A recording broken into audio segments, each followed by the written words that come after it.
First of all, welcome to Jackson Ward area. I'm glad you came in here to ask a few questions. One thing about Jackson Ward that I like that it has expanded since the late 90s. I see the growth of businesses. I see the growth of resident areas building. The convention center helps out this area. For a long while, maybe about 2 or 3 years, maybe I was probably the only restaurant on this block when the Croker spot left. So that helped build my business as well. When I came to Jackson Ward, I initially had downtown in mind, not knowing the true history of where I was at.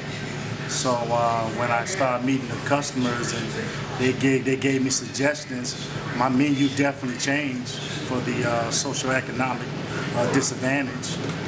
But the community's definitely kept me alive. A lot of character here, many transients in the area. That's great. They bring a bit of a flavor to Jackson Ward. Other than that, it'd probably be quite boring, just another ghost town block.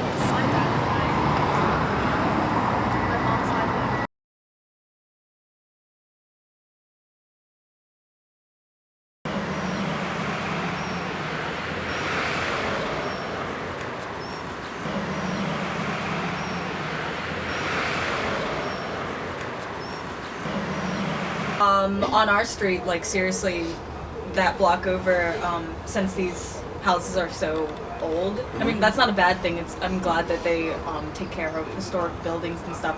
But during the hurricane, the trees had collapsed or fell over, and that one building, even though it was there were no people living in it, the whole back had collapsed in. And which building? The one right. I think they fixed it, but the whole back had fallen in, and they were afraid that there were squatters and stuff, because there are a lot of homeless. Let's face it, there are a lot of homeless people in Richmond. Yeah, in Richmond, and especially on this block, since it's so close to Broad Street and that main intersection and stuff. So we had what was it? 3 different fire trucks on this street and 7 different cop cars, and we thought somebody died, but they were just double checking. So. But that's the only major thing that I experienced.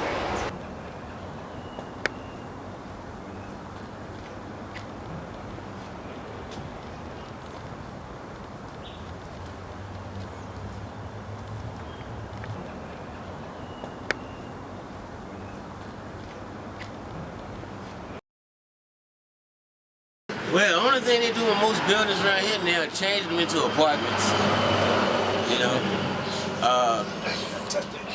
Do you think that's a good thing? Citizen apartments. Is that a good thing? The only good thing I see about it is, I can't think of nothing bad about it. It's just, the buildings are so high now. Like it run down and stuff. It makes the community look better. I think it will be. You got a lot of people around here that are homeless, and I don't know. And I don't know what to do about that. I don't have no idea about that. But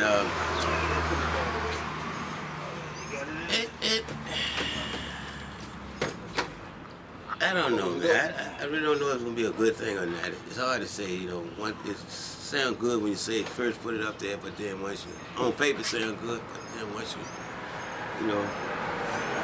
started, it really doesn't, me not paying out the way you look at it. Most of the people are renters. I think within the past 3 years, it's mostly been college students in the neighborhood, which isn't necessarily bad. It's annoying sometimes, but it's not really an issue because we have 2 students living with us. So, yeah. So, I mean, there are evils to it, but there are also I guess good things because they bring something to the neighborhood. But other than that, I can't think of anyone else from when I was little who still lives in the neighborhood.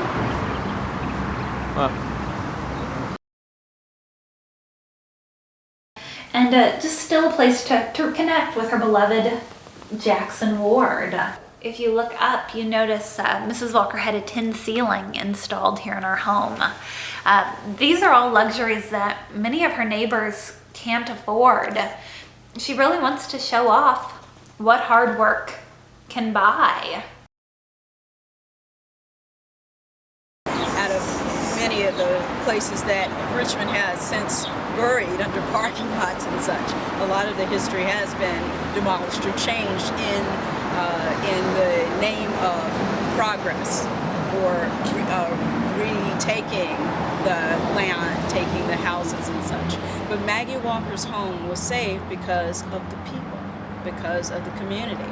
It was up to about 1975 or so that the buildings that you see all around us, many of them were boarded up. Even the ones that have been restored by the National Park Service were boarded up and condemned buildings. But there was a group of people who had known about or had discovered Mrs. Walker's story, and they made an effort to try to save this house. Plus, the family, her family itself, had gone to great lengths to save all of the artifacts, all the items inside, and keep the house going, rather than to see her legacy disappear.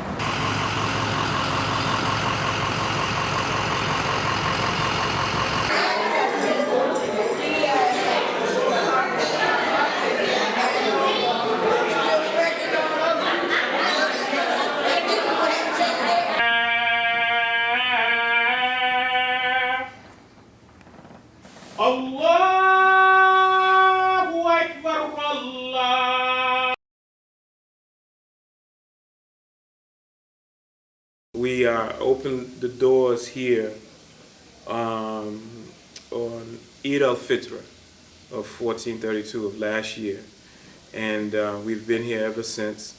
And alhamdulillah, it's a struggle financially, since it's kind of a transverse type masjid where people work in this area but not necessarily live in this area. Our economics are not as stable maybe as other masjids in the area. We don't have what we call some of the doctor brothers, you know, with the PhDs and the big monies and stuff like that. We have basically poor people that come through here, or business owners, you know, that are striving to make their way. So, you know, we are always in need of support. But alhamdulillah, Allah Ta'ala provides. He's Ar-Razaq, and He's enabled us to keep the doors open. And alhamdulillah, we continue. We hopefully Allah Ta'ala will continue to allow us to do that. Alhamdulillah.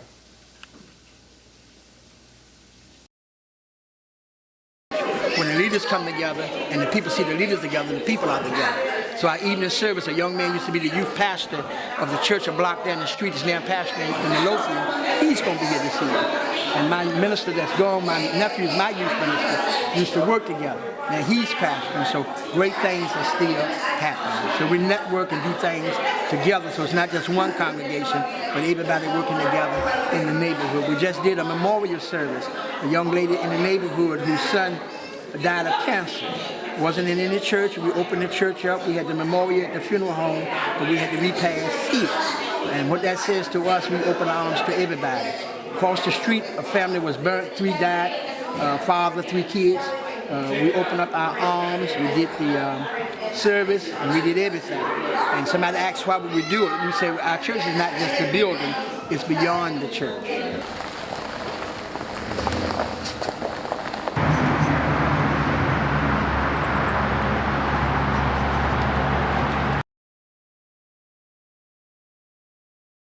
Jackson Ward was not a sort of refugee camp. It was a place where there was a lot of really interesting and vibrant things going on, important parts of the city. The black press, insurance companies, churches, schools, a whole variety of institutions.